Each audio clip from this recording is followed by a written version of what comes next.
Assalamualaikum everyone, we are group 5 and today we will be presenting our retirement planning case study for Mr. Arif.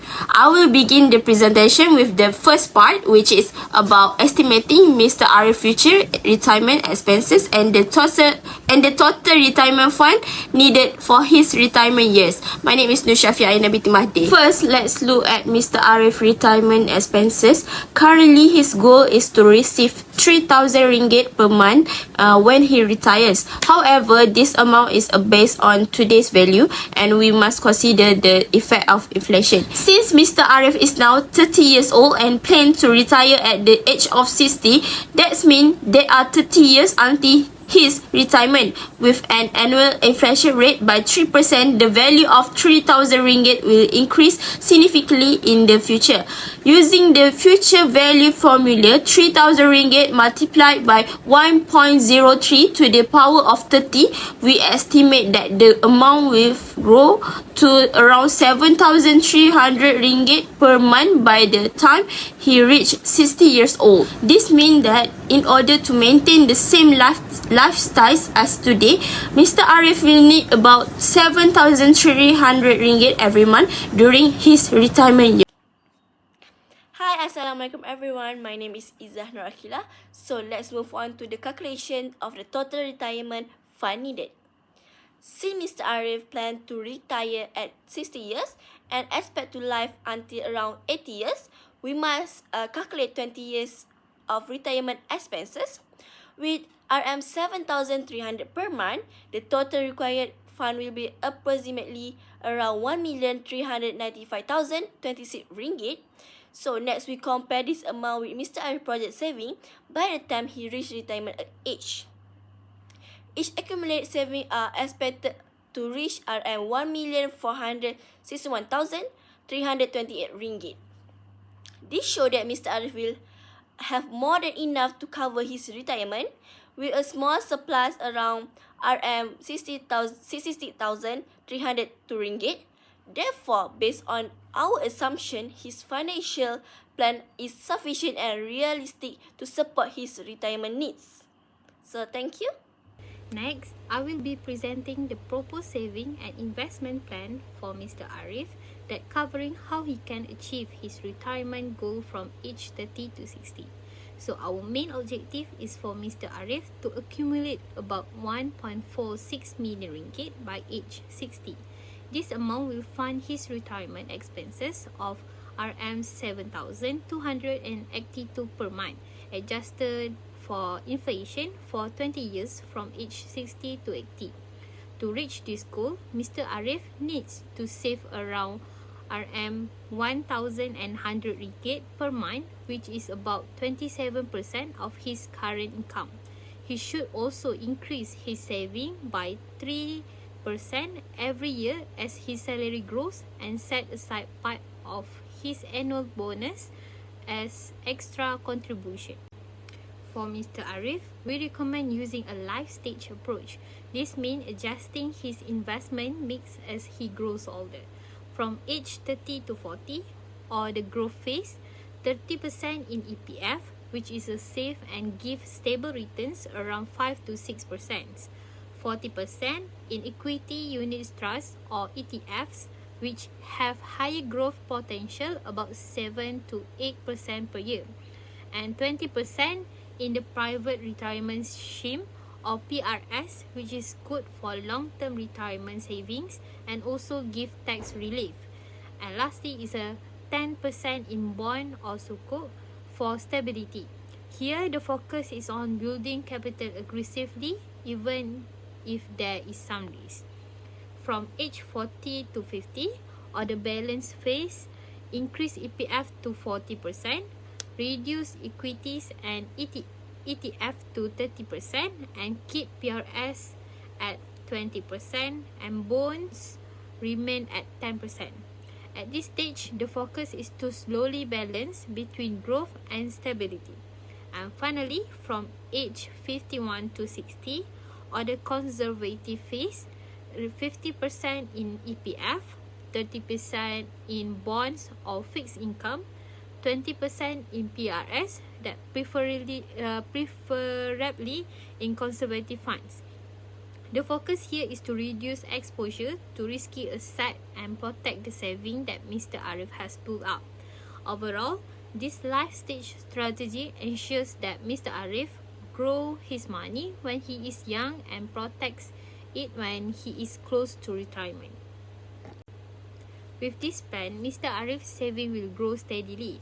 By age 35, about RM85,000. By age 40, about RM210,000. By age 50, about RM610,000. And by age 60, he will have about RM1.46 million. This is slightly more than the requirement RM1.39 million, giving him a comfortable surplus about RM66,000. Besides saving and investing, we also recommend that Mr. Arif need to keep an emergency fund of at least 6 months expenses, get a proper life and health insurance, take advantage of PRS contribution for tax relief, review his portfolio every 3 to 5 years, and invest part of his annual bonus to accelerate growth. So in summary, by saving consistently, increasing contribution with his income, and following a diversified life stage portfolio, Mr. Arif will reach his goal of 1.46 million ringgit by age 60. This ensures a secure and comfortable retirement with a surplus above his need. Hi, Assalamualaikum. My name is NABILAH. I will be presenting a financial product that we recommend for Mr. Arif to achieve his retirement goal. First is EPF. This is the foundation of his retirement savings with steady returns of about 5 to 6% each year. For example, if Mr. Arif continues his monthly contribution until age 60, this alone will grow into a strong base for his retirement fund. Second is the private retirement scheme. This is voluntary savings plan to complement EPF. The benefit is tax relief of up to 3,000 ringgit yearly. For instance, if Mr. Arif invests constantly in a growth fund at his age, he can build a much larger investment over 30 years. Third is ASB. ASB offers stable low-risk returns of around 4 to 5% annually with guaranteed capital. For example, if Mr. Arif saved 500 a month in ASB, over time it can grow into a substantial amount while keeping his money safe. Lastly, mutual funds or unit trusts. These are professionally managed investments that provide diversification. For example, Mr. Arif can choose an equity fund for higher growth since he still has 30 years until retirement, and his risk tolerance is higher at this stage of life. By combining this product, Mr. Arif can balance safe, stable returns with higher growth opportunity to ensure he meets his retirement target of 3,000 ringgit per month. So that's all from me. I will pass to the next presenter. Thank you. Hi and Assalamualaikum. My name is QISYA BASIRAH ADAWIYAH binti Abdul Fattah. Today I will explain the power of compounding based on an annual saving of RM18,000 with returns of 4%, 5% and 6% over 10, 20 and 30 years. In the first 10 years, the saving grew to about RM216 to 230,000. The difference between 4% and 6% is relatively small, only around 20,000. However, after 20 years, the effect of compounding becomes more significant. The saving grows to 536,000 at 4% and 662,000 at 6%, meaning more than half of the total amount comes from compound interest rather than just contributions. The most impressive result appear after 30 years with the same annual contribution. The saving can grow to more than 1.4 million at 6%, which is more than double the total contribution.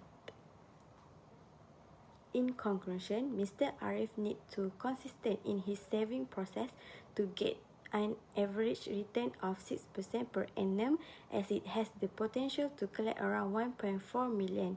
This amount has exceeded its initial target while providing a comfortable financial guarantee at retirement age.